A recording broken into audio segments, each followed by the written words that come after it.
오늘 우리에게 주시는 하나님의 말씀은 누가복음 4장 1절과 2절 상반절에 있는 말씀입니다.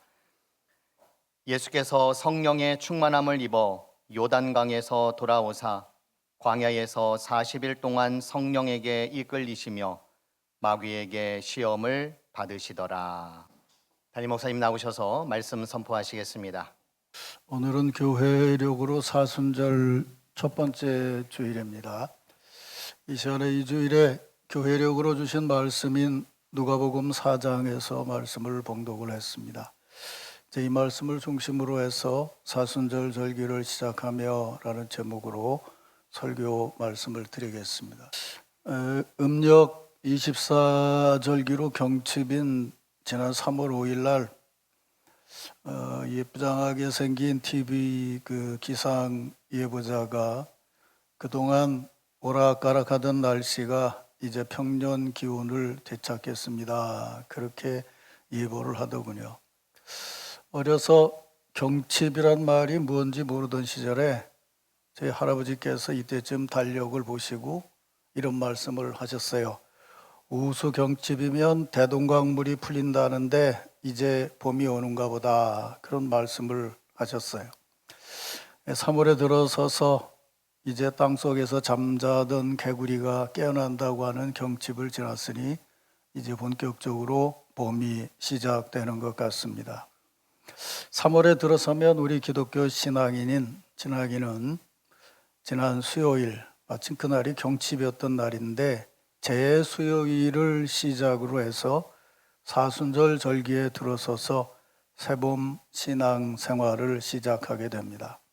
사순절 절기는 교회력으로 재수요일로부터 시작해서 부활주일까지 주일을 제외한 40일간의 기간을 말하는데, 이 절기는 예수 그리스도의 순환과 부활을 예비하는 절기로 우리를 위하여 이 땅에 오셔서 공생애를 시작하신 예수님께서 우리를 위해 십자가에서 고통스럽게 죽으신 것을 마음에 담고, 그리고 부활하셔서 새로운 나라를 시작하신 것을 비전으로 보면서 사적인 삶에 매여 있던 것을 넘어서서 공적인 하나님 나라 사역을 마음에 담고 근신하고 절제하고 헌신하며 부활을 예비하는 절기입니다. 이렇게 사순절 절기를 시작하는 우리들에게 하나님께서는 오늘 아침 누가가 전하는 복음서에 기록된 예수님 광야 시험 사건을 말씀으로 주셨습니다. 지난 주일에 설교 중에 말씀드린 대로 예수님은 공생의 사역을 시작하시고자 요단강에 가서 세례 요한에게 세례를 받으셨습니다.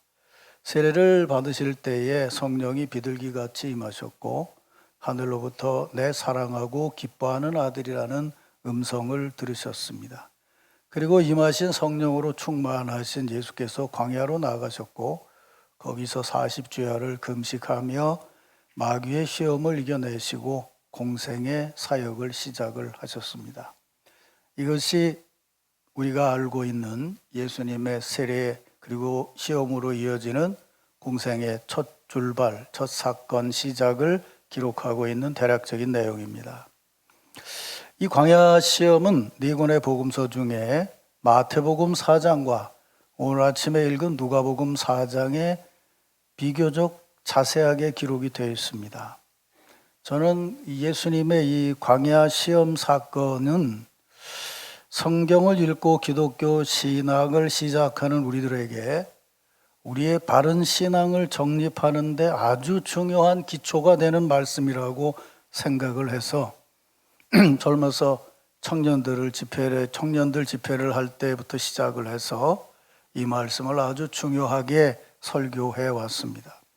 우리 교회에서도 여러 번 설교 말씀을 드렸는데 굳이 구분을 해본다면 마태복음적인 흐름의 설교 말씀을 주로 드렸습니다. 이제 오늘 아침에는 누가가 전하는 복음서에 기록된 예수님 광야 시험 장면을 설교하려고 합니다. 예수님 광야 시험이라고 하는 같은 사건을 기록하여 전하지만 누가는 이 사건을 기록하여 전할 때 마태와는 조금 다른 입장에서, 다른 신학, 다른 신앙에서 굳이 구분을 한다면 마태복음서라는 성경을 읽는 사람들은 유대적인 배경이 있던 사람들이었고, 누가복음이라는 성경을 읽는 사람들은 이방인이 주였다고 생각을 하면 똑같은 내용을 전해도 약간의 입장의 차이가 있다는 것을 우리가 짐작할 수 있습니다. 그렇게 약간 다른 점으로 광야 시험 장면을 기록하고 있는 이 누가의 입장을 설교 말씀드리려고 합니다.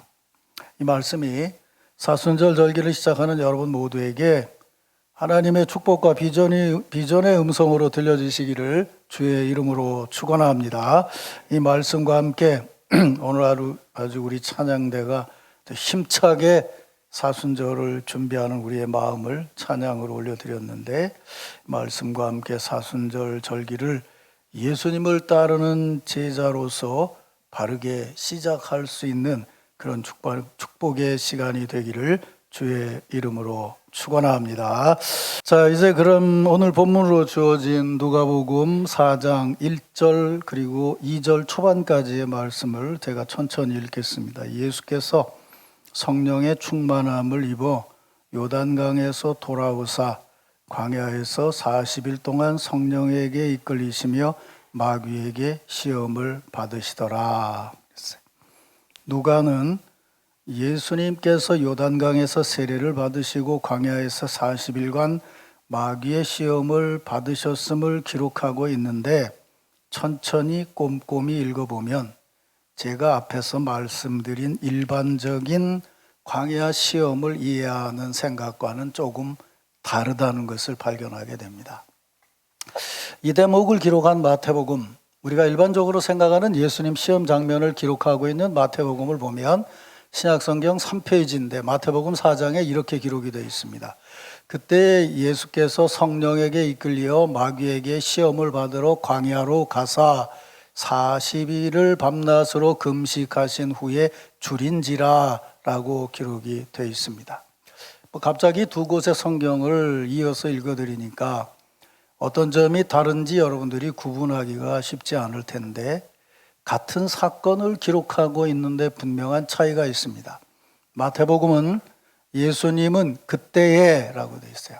쭉 읽어보면 마태복음의 흐름대로 얘기하면 그때는 세례를 받고 성령께서 임하시고 하늘의 음성을 들은 바로 그때입니다. 그러니까 세례를 받은 직후에 예수께서 성령에게 이끌려 마귀에게 시험을 받으러 광야에 가셨다라고 기록하고 있고, 이게 우리가 일반적으로 이해하는 익숙한 광야 시험 사건의 진행입니다.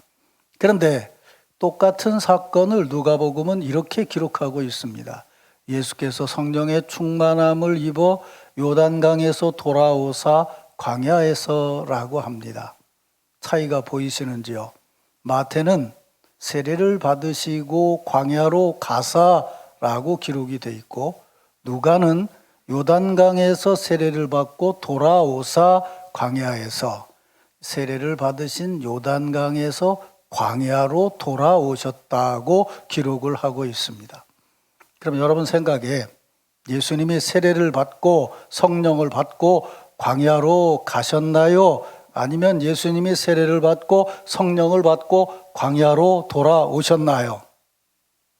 가셨나요? 돌아오셨나요? 어떤 게 맞는 것 같아요? 그동안 여러분들이 설교를 듣고 생각한 정리대로 얘기하면 예수님은 세례를 받고 광야에 나가셔서 시험을 받으신 게 맞습니다. 그런데 누가는 그렇게 기록을 하지 않고 앞에서 말씀드린 대로 자신이 쓴 복음서를 읽어야 될 그 독자들의 신앙 상태를 고려하면서 자신의 신학과 신앙으로 누가는 뭐라고 얘기하냐면 광야로 나갔다고 말하지 않고 광야로 돌아오셨다고 말씀하고 있다는 거예요. 이 차이가 주는 의미를 깊이 생각해 보는 것이 사순절 절기를 시작하는 우리들에게 대단히 중요한 대목입니다.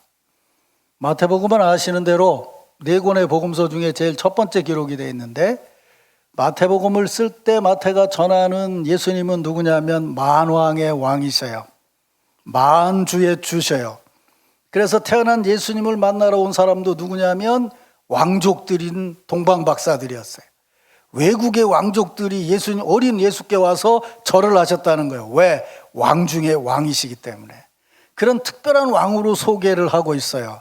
그래서 세례 장면도 그런 의미가 은연중에 담겨져 있어요.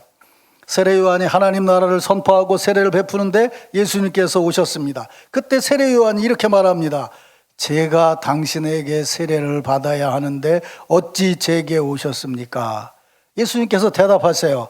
그대로 해서 의를 이루라. 이 말은 무슨 얘기냐면 세례를 베풀어서 하나님의 뜻을 그대로 이루어라 라고 말했고, 세례 요한은 그렇게 예수님께 세례를 베풀었다는 거예요.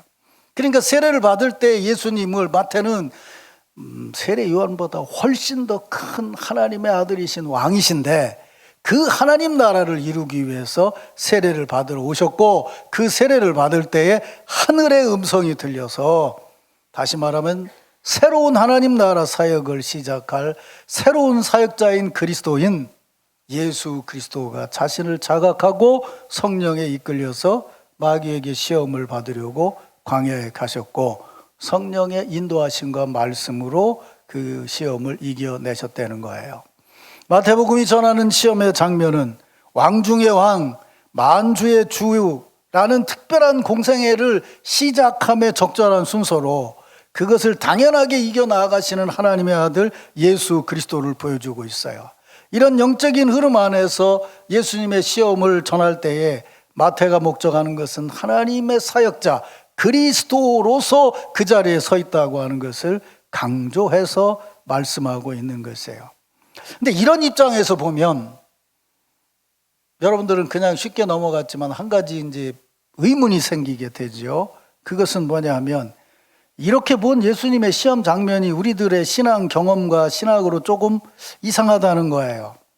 우리의 경험과 신앙 상식으로 말하면 하나님 나라 사역을 감당하고 교회 일을 잘 능력 있게 감당하는데 가장 필요한 것은 무언가 하면 성령의 충만함이에요. 믿습니까, 여러분? 아멘 했어요? 그러면 예수님께서 세례를 받으시면서 성령으로 충만하셨다면 그냥 가서 일하시면 되지. 어떻게 성령으로 충만하신 예수께서 광야에 나가셨고 또 성령으로 충만한 것으로도 모자라서 40일을 금식을 했는데 금식한 후에 어떻게 마귀의 시험을 받냐고요.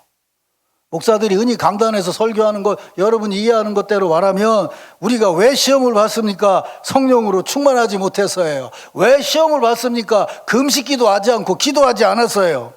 근데 예수님은 하나님의 아들이시고 특별한 사역자고 성령으로 충만했고 그리고 40일을 금식 기도했는데 어떻게 광야에서 마귀에게 시험을 받냐고요. 마귀에게 시험을 받으셨어요. 믿습니까? 아까지만 나오지 맨이 안 나오지. 받으셨잖아요. 그렇다면 마태가 이 대목을 기록할 때 신학적인 입장은 무언가 하면 성령의 충만이라고 하는 것은 외적으로 드러나는 것이 아니라 내적인 충만이라는 거예요. 하나님이 내 안에 충만하시다는 거예요. 하나님 나라의 사역으로 충만함이라는 거예요. 그런데 그 충만함은 저절로 열매가 맺어지는 것이 아니고 그 내적인 충만함이 외적으로 열매를 맺으려면 분명히 거쳐가야 하는 것이 있어요. 말하자면 마음에 충만한 것이 그 마음에 품고 있는 근본적인 목적을 이루기 위해서는 구체적인 방향과 방법과 사고방식이 있어야 된다는 거예요. 그러니까 예수님께서 성령으로 충만하셔서 광야로 기도하러 가신 것은 내가 성령으로 충만하냐 안 하냐 그것 때문에 간 것이 아니고 충만하신 성령과 더불어서 앞으로의 사역을 어떻게 감당해야 될 것인가 하는 그 방법과 앞으로 이어질 일을 생각할 때 그것을 위해서 기도하는 시간이 필요했고 그때 마귀의 유혹이 있었다는 거예요. 이걸 제가 여러분들에게 이해하기 쉽게 설명한 것 중에 하나가 이거죠. 목사님들은 새 사역을 시작하려면 10월이나 11월이 되면 기도원을 가든 집에서든 기도하는 시간을 가져요. 새해 목회의 계획을 위해서요. 분명히 목사들은 목사로서 안수를 받을 때에 적어도 분명한 믿음으로는 하나님의 영이 내 안에 계시고 하나님의 말씀이 내게 역사해서 이제 성도들에게 말씀을 바르게 전하고 바르게 일하고 축복할 수 있는 영적인 능력이 내게 있다는 것을 분명히 확신해요. 믿습니까, 여러분? 그런데 그런 확신만 가지고 저절로 일이 되는 것이 아니고, 그가 어떤 교회에 가서 1년을 목회하고 2년을 목회하고 3년을 목회할 때 첫 번째는 어떻게 할 거고 두 번째는 어떻게 할 거고, 구체적으로 성도들과 더불어 목회를 이어가는 방식과 사람들을 선택하는 것과 이런 일들을 위해서 뭔가 준비하고 기도하고 그리고 실천해 나가야 되는 시간이 필요했다는 거예요. 예수님도 바로 그걸 위해서 광야에서 기도하실 때 시험이 다가온 거예요. 예를 들자면 이런 거잖아요. 마귀 와서 얘기를 해요. 네가 여기 와서 일하는 목적이 뭐냐? 온 세상이 이렇게 아름다운 하나님 나라 같은 거 아니냐? 너 날 따라와 봐라. 온 세상에 가장 아름다운 것을 보여주면서 뭐라고 얘기해? 너 나한테 한 번만 절해라. 그 무슨 얘기예요? 네가 이 일을 감당해 나갈 때 네 신앙적인 거하고는 조금 갈등이 생기지만 한 번은 눈 감고 타협을 해라. 그럼 좋은 목적이 이루어질 거다라는 유혹이 내게 들어올 수 있다는 거예요. 이건 바른 방법이 아닌데도 목적을 위해서라면 이런 거 이렇게 할 수도 있지 않겠냐라는 유혹이 목회자들에게 들어올 수 있다는 거예요. 그걸 하나님의 말씀으로 이겨내고 사역을 시작한 거죠. 예수님께도 그렇게 자기 자신의 사역을 위해서 계획을 수립하는 시간이 필요했고, 그런 실제적인 사역의 방법을 생각하며 마귀가 시험한 거예요. 어디서 제자를 뽑는 것이 좋을까? 갈릴리에서 해야 되나? 아니면 예루살렘에서 해야 되나? 네가 말이다 예루살렘 성전 꼭대기에 올라가서 한번 뛰어내려 봐라. 그러면 매일 3번씩 기도하러 오는 유대의 바리새인들이 널 보고 그래 저 사람이라면 메시아다라고 생각하면 진짜 많이 배우고 똑똑하고 이런 사람들이 너의 제자가 될 수 있을 것이다 라는 유혹이 들어왔다는 거예요. 말씀으로 이기고 예수님은 어디서 제자를 뽑았어요? 갈릴리에서요. 바로 그런 시간이 필요했고, 그런 3번의 시험을 예수께서 이기셨다는 것은 사탄이 시험을 할 것을 다 했지만 그 모든 것을 이겨내셨다는 거예요. 하나님께 부름받은 메시아로서 사역을 감당하는 사역자로서의 시험을 그렇게 이겨나가셨다는 것이 마태복음의 입장이에요. 왜? 그는 왕 중에 왕이니까. 그러니까 그분은 사역을 위해서 일부러 기도하는 시간에 가서 사탄의 시험을 이기셨고, 그랬더니 마귀와 예수를 떠나고 천사들이 나와서 수종을 들더라. 이것이 마태복음의 흐름에서의 예수님의 시험 장면이에요. 그런데 그것에 비해서 누가복음은 같은 내용이지만 기록해서 전하는 데 차이가 있다는 거예요. 예수님의 세례 받으심을 아까 말한 것처럼 사역을 위해서 하나님의 아들로 세례 요한이 인정하는 메시아로 세례를 받으러 가신 것이 아니고, 누가복음 3장 21절에 보면 예수님의 세례를 이렇게 소개하고 있어요. 백성들이 다 세례를 받을새 예수도 세례를 받으시고. 마태는 예수께서 하나님의 나라를 선포하고 사역을 시작한 세례 요한에게 더 큰 분이시면서 세례를 받았다는 것을 강조한다면, 누가는 백성들도 세례를 받는데 예수님도 세례를 받았다고 이야기를 하는 거예요. 예수님의 세례를 백성들의 세례와 연장선에서 설명하고 있다는 거예요. 이어지는 광야의 시험도, 시험 받으심도 전하는 것이 마태복음과 달라요. 마태는 세례를 받은 때가 그때라고 해서 성령으로 충만한 그때 바로 가서 세례를 받으셨다, 시험을 받으셨다고 기록하고 있는데, 누가는 바로 이어지질 않고 그 중간에 이만큼의 다른 내용이 들어가 있어요. 그게 뭔지 아세요? 세례를 받으신 후에 누가복음 3장 23절에 보면 이렇게 말이 나와요. 예수께서 가르침을 시작하실 때가 30세쯤 되었더라 라는 예수님 사역에 대한 일반적인 설명이 나오고, 그리고 갑자기 족보가 나와요. 근데 그 족보는 마태복음 첫 장에 나오는 아브라함부터 시작되는 것이 아니고, 신학을 공부한 사람들은 아는데 이것은 요셉 쪽의 족보가 아니고 마리아 쪽의 족보가 아담까지 가서 기록이 되어 있다는 거예요. 그러니까 이스라엘의 전통을 모르는 사람들에게는 아브라함이 중요한 사람이 아니에요. 하나님이 만드신 인간의 시초인 아담이 중요한 거죠. 그리고 그렇게 내려왔을 때 이어진 사람이 누구냐 하면 요셉이 아니고 마리아라는 거야. 누가복음에는 천사의 전언을 들은 사람이 요셉이에요? 마리아예요? 마태복음은 요셉이지만 누가복음은 마리아예요. 당신의 여정이오니 당신의 뜻이 이루어지길 원하나이다 라고 응답한 것이 마리아잖아요. 그렇게 은연중에 누가복음은 그렇게 바른 사람, 새로운 사람, 낮은 자리에 있어도 하나님의 뜻에 순종하는 사람, 이런 사람이 감당하는 것이 하나님의 사역이라는 것을 보여주고 있다는 거예요. 그리고 나서 이런 얘기를 전한 다음에 예수께서 성령의 충만함을 입고 요단강으로 가신 것이 아니고 요단강으로 돌아오셨다는 거예요. 자, 그러면 이 말, 요단강에서 광야로 돌아오셨다는 이 말이 굉장히 중요해요. 예수님이 세례를 받고 돌아가셨다면 여러분이 가지고 있는 상식으로 어디로 돌아가야 맞나요? 예수님이 어디서 오셨죠? 세례를 받으러? 광야에서 왔어요? 갈릴리 나사렛에서 왔어요? 갈릴리 나사렛에서 세례를 받으러 내려왔잖아요. 그럼 돌아가면 어디로 돌아가야 돼요? 갈릴리 나사렛으로 돌아가야 맞아요. 그렇죠? 그런데 성경은 예수님이 세례를 받으시고 돌아가셨는데 갈릴리 나사렛으로 돌아간 것이 아니고 어디로 돌아갔다고 얘기를 하느냐 하면 광야로 돌아갔다고 얘기를 한다는 거예요. 그러니까 예수님이 돌아가셨다는 말의 뜻은 뒤에서 설명했지만 무슨 의미냐면 그분의 사역의 자리는 일상적인 자리로 돌아가신다는 뜻이에요. 나사렛으로 돌아간다면. 그런데 일상적인 자리로 돌아가셔야 될 분이 어디로 돌아가셨냐면 광야로 돌아가셨다는 거예요. 그러니까 여기 담고 있는 의미가 굉장히 중요해요. 이 의미를 어떻게 이해해야 되냐면 복음서를 읽으면서 이해를 해야 돼요.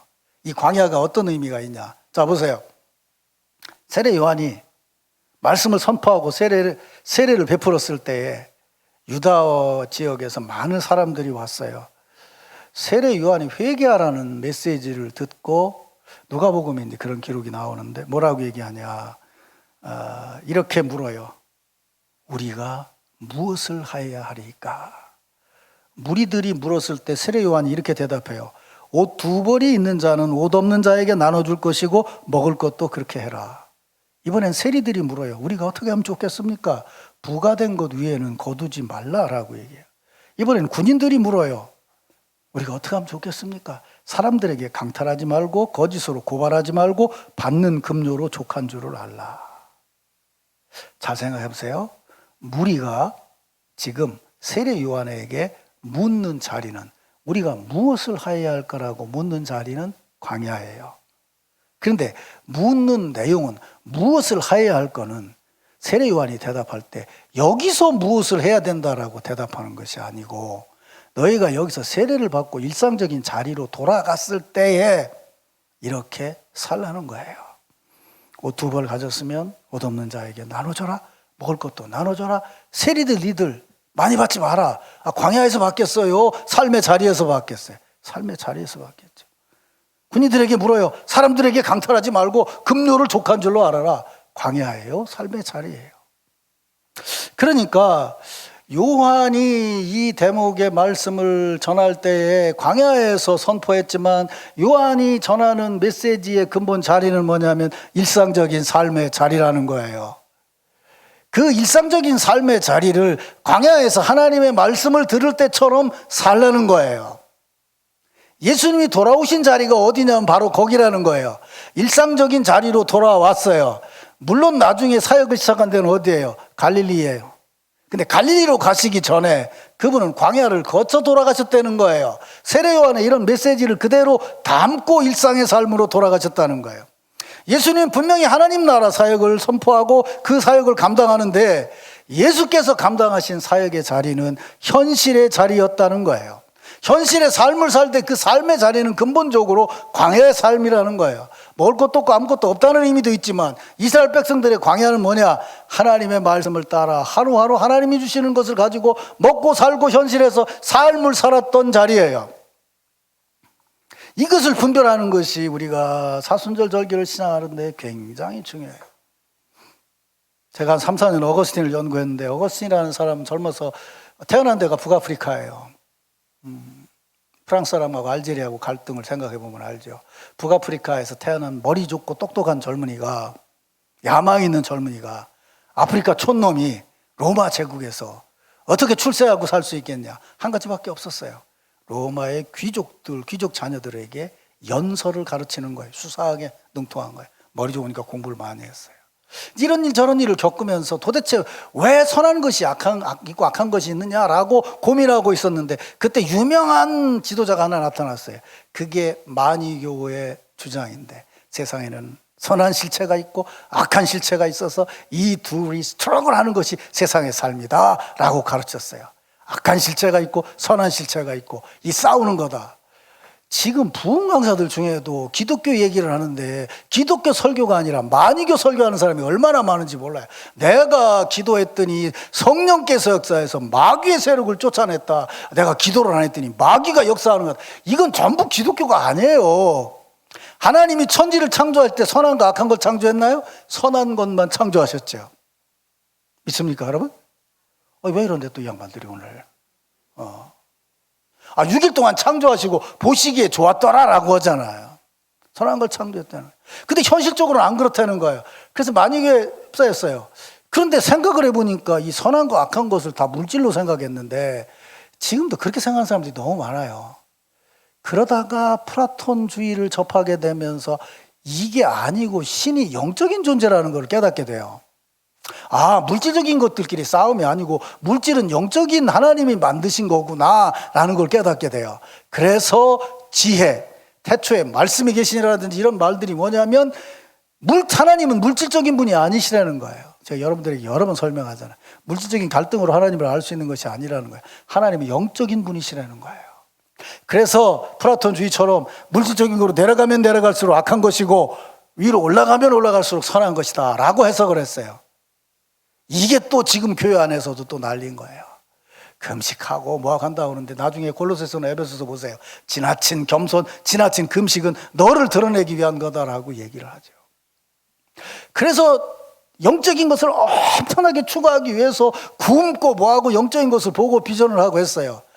근데 어거스틴이 살아보니까 무슨 문제가 있냐면요, 아무리 영적인 것을 얘기해도 19에 얻은 첩을 데리고 사는 삶은 하나도 변하지 않더라는 거예요. 틀림없어요.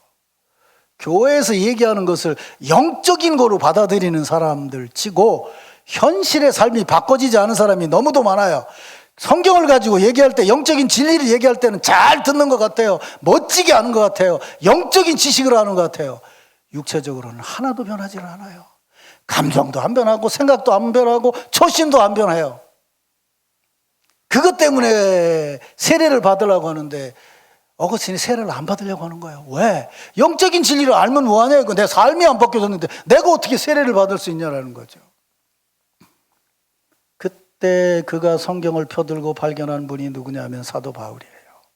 사도 바울이 전한 하나님의 아들 예수께서 인간의 몸을 입고 이 땅에 오셔서 육체적인 삶을 가지신 분으로 우리를 위해서 일하셨다는 그 부분에서 돌아선 거예요. 진정한 하나님의 영적인 것, 진정으로 큰 것은 우리가 생각할 땐 감히 내려갈 수도 없는 지독하게 약한 자리까지 내려갈 수 있는 것, 이게 바로 하나님의 크신 것이다. 예수께서 광야에서 선포하면서 산꼭대기에 올라가서 너희는 나를 따라오라고 얘기하지 않았어요. 얼마 전에 한 1년도 더 지난 것 같은데 우리나라만 재림 예수가 있는 게 아니고요, 러시아에도 있더라고요. 근데 러시아에 있는 재림 예수가 훨씬 예수 같더구만. 수염을 쫙 기르고 막 있고 딱 있는데, 야, 누가 봐도 예수 같아. 근데 그 친구는 어떻게 하냐면 한 300m쯤 된 산꼭대기에서 살아. 그래서 처음 예수 믿는 사람은 예수가 저니까 저를 믿는 사람은 어디까지 오냐? 문 앞에까지밖에 못 와. 기도를 하고 뭘 조금 하면 조금 더 올 수 있어. 그 다음에 자기 재산을 바치고 뭘 바치면 자기 집 앞에까지 올 수 있어. 거기서 조금 더 하면 자기 집에도 들어올 수 있어. 그게 잘못 알고 있는 기독교 신앙이에요. 기독교 신앙은 올라가는 것이 아니고 내려가는 것임을 믿으시길 바랍니다. 여기서 사는 거예요. 복음서를 읽어보면 계속 이렇게 나와. 길을 가시다가, 길을 가시다가, 길을 가시다가. 산에 올라가시다가 또 올라가다가 이렇게 말하지 않아요. 우리들이 사는 삶의 자리에서 변화가 있고 바뀌어져야 된다는 거예요. 마태는 왕의 왕으로서 특별한 메시아가 우리에게 오셔서 왕으로 역사하셨다고 한다면, 누가는 전하는 것이 그거예요. 예수님은 하나님의 뜻을 깨달은 진정한 새 사람이시다.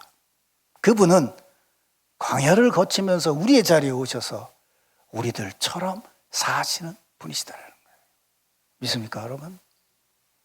공연히 능력 있는 척하고 이건 악하고 이건 선하다 구분할 수 있는 것처럼 얘기하지 마세요. 그건 만이교예요.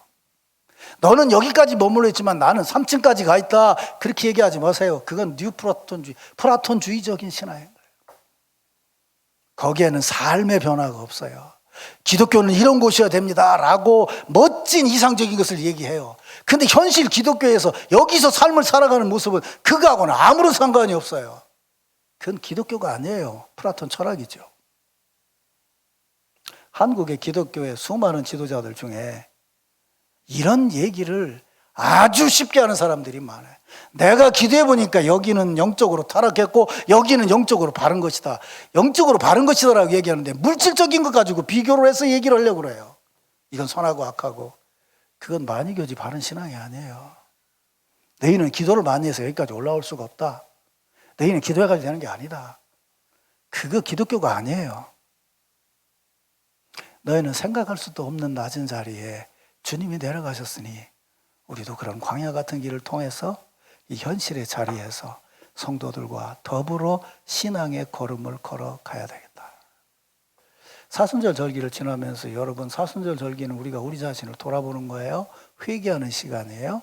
그럼 누구를 기준으로 해서 회개를 하실 건데요? 엉뚱한 거 생각하지 말고 이 땅에 내려오신 예수 그리스도를 중심으로 해서 자신을 돌아보세요. 내가 얼마나 낮아졌나? 내가 누구하고 같이 길을 가고 있는가? 예수님은 하나님의 아들이시기 때문에 한 주간에, 그것도 2박 3일 동안 온 세상을 구원하실 일을 이루셨어요. 성경이 전하는 게 뭐예요? 2박 3일 동안 있었던 일, 더 줄이면 십자가에서 있었던 일, 그거 좀 느리면 2박 3일, 또 느리면 한 주간. 그렇죠? 마지막 고난 주간, 한 주간. 예수님은 이렇게 이루셨어요. 우리는 아니에요. 예수님이 한 주간 2박 3일에 이루신 일을 우리는 평생토록 그분의 곁에서 따라가야 됨을 믿으시길 바랍니다. 올해 사순절 절기를 지나면 이제 끝났다 그러고 내년에는 회개할 거 없어요? 아니에요. 우리가 믿고 있는 것은, 보세요, 우리가 믿고 있는 것은 언약이에요. 구약, 신약, 언약이라고 그러잖아요. 하나님의 약속은 불변하지만 우리는 내일을 장담할 수 없는 사람들이에요. 무슨 말인가 하면 내가 오늘 여기서 하겠다고 결심한 것이 시간의 흐름 속에 어떻게 변화될지 모르는 게 우리의 인생이고, 그 변화에서 가장 강력한 것이 뭐냐면 죽음인 거예요. 그래서 우리는 함부로 말할 수가 없는 거예요. 그래서 우리는 사순절 절기를 지나면서 예수 그리스도의 십자가를 믿는 거예요. 평생 안 죽을 것처럼 큰 소리 치지 마세요. 평생 무슨 일이 안 일어날 것처럼 큰 소리 치지 마세요. 다음 순간에 더 좋은 일이 일어날지 어떻게 알겠어요? 우리는요, 좋은 방향이든 어려운 방향이든 누구 얘기처럼 내일 일을 난 모르는 거예요. 그래서 하나님의 은혜, 예수 그리스도의 낮아짐에 평생토록 지속적으로 붙어있는 삶을 살아가는 거예요. 믿습니까, 여러분? 하나님이 역사하실 줄로 믿습니다. 그게 광야의 시험의 의미예요. 인간의 자리에서 왔다면 마태는 3번으로 끝났다고 얘기를 하고 예수님 3번으로 끝났다고 얘기를 하지만, 우리는 주님을 따라가는 동안에 수도 없이 이런 생각 저런 생각들이 오고 가겠죠. 아까 제가 얘기한 것처럼 10시에 만나기로 했는데 9시 반에 여기서 교통사고 나면 믿음 좋은 사람 말하겠죠. 마귀가 역사했다. 아니요, 마귀 역사한 게 아니고 어떤 놈이 신호를 안 본 거예요. 그래서 뭐 의미를 부여하려고 그래요. 안 해요. 그런 삶을 살아가는 것이 아니에요. 수도 없는 일이 일어나요. 그러면 최장로가 날 5천만 원 주면 천사가 역사한 거예요? 그런 거 아니에요. 믿음을 가지고 우리가 서로를 섬기면서 살아가는 속에서 하나님의 은혜의 역사가 나타나는 것이죠.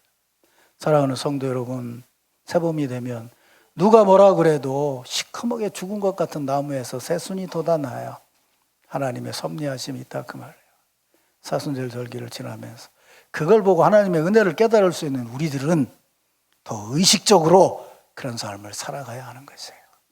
이런 은혜와 축복이 사순절 절기를 지나는 여러분 모두에게 함께하기를 주의 이름으로 축원합니다.